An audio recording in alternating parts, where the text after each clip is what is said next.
Bienvenidos en Contexto, mi nombre es Sebastián Salazar y los voy a acompañar los siguientes 30 minutos. El día de hoy vamos a profundizar en el tema del desarrollo urbano en nuestro país. Vamos a ver dónde están los desafíos, los problemas y desde cuándo es que estamos cargando con los problemas que tenemos, valga la redundancia, en estos instantes. Volvemos con más aquí en Contexto.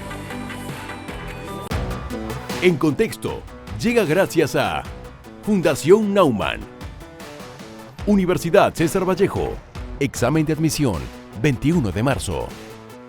Y los portales. Bueno, estamos de vuelta aquí en Contexto y como les adelantábamos, vamos a hablar de un tema del cual no se ha dicho mucho durante estas épocas de pandemia principalmente, y es el desarrollo y la situación del desarrollo urbano justamente en Lima y en general en las ciudades de nuestro país. Como ustedes bien saben, la concentración particularmente poblacional que existe, por ejemplo, en la capital, ha generado pues que se concentren también los edificios y eso tiene a su vez consecuencias como por ejemplo el tráfico que se vive día a día y digamos la pérdida de productividad por las horas utilizadas en el tráfico justamente. Además de que no parece que hubiera un plan específico de cómo se desarrollan los distintos distritos y el crecimiento de la ciudad en sí. Para hablar del tema se encuentra con nosotros el abogado Andrés Devoto, investigador asociado del grupo CONURB de la Pontificia Universidad Católica del Perú. Gracias por estar aquí con nosotros. Gracias a ti por la invitación. Bueno, ¿cuál es la situación actual del desarrollo urbano en nuestro país? Bueno, junto con el Centro de Investigación de Arquitectura y Ciudad CIAC y CONURP hemos hecho unos posts con un resumen de las propuestas y nos basamos primero en que el estado del desarrollo urbano es un poco como postergado, por así decirlo, ¿no? La última política de desarrollo urbano que estuvo vigente en el país se hizo en el 2006, o sea, hace 15 años, ¿no? Y incluso por alguien que estuvo aquí en tu programa, que es el señor Guido Valdivia. Imagínate que hace 15 años no tenemos objetivos, no tenemos metas, no tenemos indicadores para ver a dónde vamos, ¿no? Entonces es una primera característica, que es el Estado está impostergado, ¿no? No hay mucho interés de parte de las entidades públicas de darle apoyo a esto. Lo segundo, que es un Estado anómico, por así decirlo, ¿no? Menos de la mitad de las 1.678 municipalidades distritales tienen un plan urbano, ¿no? Y si contaran con un plan urbano, este suele estar un poco desactualizado, ¿no? No responde a los desafíos actuales. Y si está desactualizado, también no responde pues a la regla, pues, ¿no? Que es la informalidad urbana. Entonces, es un tema muy grave, ¿no? En la realidad, la informalidad urbana, digamos, según GRADE, las ciudades del 2000 al 2018 crecieron en 40% de superficie, ¿no? Uh-huh. Y de ese nuevo suelo creado, el 93% del suelo es informal. O sea que la regla es pues la ocupación informal y no los procedimientos formales de habilitación urbana que siguen muchas empresas inmobiliarias. Ok, y eso significa, digamos, que básicamente cualquier tipo de crecimiento podemos enfocarnos en distintas partes, pero es netamente informal y no solo no hay ningún plan, sino que no hay ninguna estrategia más allá del hecho de que las personas construyen donde pueden. Eso es lo que se debe entender como informal. Así es, o sea, no hay una política urbana, pero si es que podríamos hablar de una política urbana, es construye donde puedes, ¿no? Porque digamos, es solo en Lima, para darte algunos casos, el 54% del área de Lima, según estimaciones de Ana Torres, es ocupada por informales, ¿no? Por ocupaciones informales. En el Perú hay el mismo patrón, ¿no? 3 de cada 4 edificaciones se construyen sin seguir las normas urbanísticas. Y Lima ha seguido esta lógica, ¿no?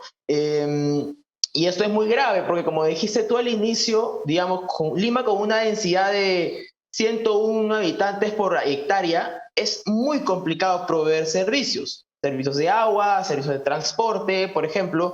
Entonces, si nosotros comenzamos a planificar mejor los suelos y poder de esta manera invertir mejor, vamos a poder proveer de mejores servicios a las personas, ¿no? De servicios y equipamiento, ¿no? Entonces, digamos, y esto es que no solamente que hay una alta informalidad, sino que también somos muy poco resilientes en Lima, por ejemplo, ¿no? Aproximadamente más de 300.000 personas viven en zonas de riesgo no mitigable. Este es un tema muy grave para un país como el nuestro, que tiene muchos desastres naturales. Uh-huh. Ahora, la pregunta está tal vez entonces de quién es responsabilidad de esto, porque está claro que Lima, independientemente de lo que los políticos digan o quieran, crece, ¿cierto? Se nota por el crecimiento informal que nos estás mencionando. Ahora, ese crecimiento responde además a necesidad de la gente. O sea, es que la gente necesita un sitio donde vivir y no lo hay. Lo tiene que crear. Así es, digamos, lo primero que habría que contarle a los televidentes de ATV es que el crecimiento de la ciudad no se ha dado porque hay más personas, ¿no? Por ejemplo, del 2000 al 2018, las ciudades se han extendido, del Perú, se han extendido 40%. Pero del 2007 al 2017, según INEI, la población solo ha crecido el 15%. Entonces dirá, ¿por qué hay tanto crecimiento informal si no hay un crecimiento poblacional significativo, por así decirlo? Yo creo que ahí hay tres razones, ¿no? La primera es el tema de los programas de vivienda, ¿no? Si una persona, una familia con bajos recursos en el Perú necesita contar con una vivienda, hoy en día los programas de vivienda del Perú no responden a sus necesidades, ¿no? Se sabe que el Estado solo atiende con un 4% de su producción anual a los sectores C, a los sectores D y E. Entonces, si por un lado no hay una opción habitacional para las personas con menores recursos, adicionalmente a esto le sumamos los programas de titulación masiva, ¿no?, que se propone mucho en el Congreso. En el Congreso acaba de aprobar una ley que le dice a las personas que si ocupan informalmente un área van a poder regularizar y luego poder tener un título. Entonces es un incentivo perverso, ¿no? Porque si no te doy una opción habitacional, pero también te digo que vas a poder regularizar, y esas normas están desde los 60, Sebastián, se han cumplido 60 años de la ley de barrios informales, es como una opción racionalmente económica, ¿no? O sea, no tengo una opción, pero también el Estado me permite, ¿no? Regularizo. Puedo ocupar más de lo que necesito y seguir ocupando, y al final va a ser mío, digámoslo así, siempre y cuando lo esté ocupando, ¿no? Porque me dan la titulación después.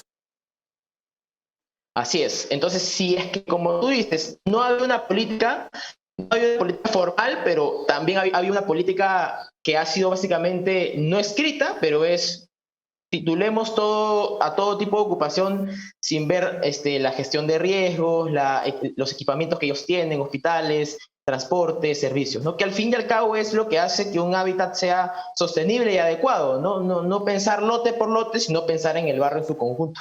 Ahora, ¿y por qué eso le corresponde, digamos, y por qué estamos hablando de congresistas? Entendería yo que parte de la planificación urbana, si bien puede que haya un plan un poco más grande a través de municipalidades provinciales o digamos, gobiernos regionales, etcétera, en realidad, dependiendo de donde estés, puede ser una cosa más municipal, ¿no? Más chiquita, más distrital hasta. Es correcto lo que dices. Todas las competencias de uso del espacio físico y el urbanismo están en las municipalidades provinciales. Sin embargo, en el Perú hemos tenido como dos tipos de legislaciones. Una legislación que habla sobre los parámetros urbanísticos, las normas urbanísticas. Hace poco estuvo en tu programa la doctora María y, digamos, los abogados ayudan a las empresas formales a que puedan urbanizar. Esas son, por un lado, las normas de la formalidad, por así decirlo, pero también tenemos las normas de la informalidad. Como te dije, hay mucha informalidad urbana en el país y se han creado un marco legislativo que ha sido aplicado por COFOPRI o distintas entidades del Estado y que ha sido como un paralelo, ¿no? Y como que le ha metido cabe un poco una a la otra. Entonces el Congreso de la República ahí ha tenido responsabilidad porque hay una ley a nivel nacional que le permite a estas entidades poder regularizar la propiedad. Ok, entonces, digamos, como originalmente desde el 60 me dices que está eso aproximadamente. Así es. En los 60 era una cosa muy buena, porque te imaginarás, Sebastián, disculpa que te interrumpa, sí, dale, que las personas tienen mucha fuerza y han puesto todos sus recursos para hacer su casita, ¿no? Y el Estado peruano en los 60 era muy innovador porque reconocía, mientras que otros estados reprimía y prohibía, el Estado peruano reconocía la realidad y trataba de regularizar estos temas y dar algún tipo de asistencia. Hoy en día, después de 60 años, no podemos seguir con la misma solución. ¿Cuál sería la alternativa? Yo creo ahí que hay múltiples alternativas que van desde los temas de entidades, programas, normativa, políticas. Lo primero es que entender que digamos, los planes urbanos han sido muy poco eficaces, ¿no? O sea, no han tenido un enfoque correcto en el sentido de pensar de que están planificando desde cero, ¿no? Y en verdad cuando el planificador urbano y la municipalidad llega a un área y esto ya está ocupado. Entonces, lo que debe pensar ahí un poco en las normas de suelo es en cómo reclasificar o cómo intervenir en un área donde ya hay personas viviendo. Y definitivamente también enfrentar el tema de la especulación, ¿no? Porque si tenemos precios de los suelos que suben mucho por intervenciones del Estado, por ejemplo, si mañana el Estado hace una línea del tren o una infraestructura de transporte o un parque, los predios de los propietarios se van a ver muy beneficiados. Sin embargo, luego cuando el Estado quiere expropiar o quiere tener este tipo de tierras para hacer proyectos de mejora urbana, es casi imposible. O quiere tener suelo para hacer vivienda social, es casi imposible, ¿no? Entonces, el precio es tan alto que no le permite al Estado poder crear este tipo de soluciones. Claro, habría que ver ahí y justamente tal vez podemos hablar después de la pausa que se viene, ¿no? Y porque claramente muchas veces responde usualmente pues, a la oferta y la demanda que hay, que tampoco hay tanta oferta de viviendas dentro de todo en Lima. Vamos a una pausa y volvemos con más.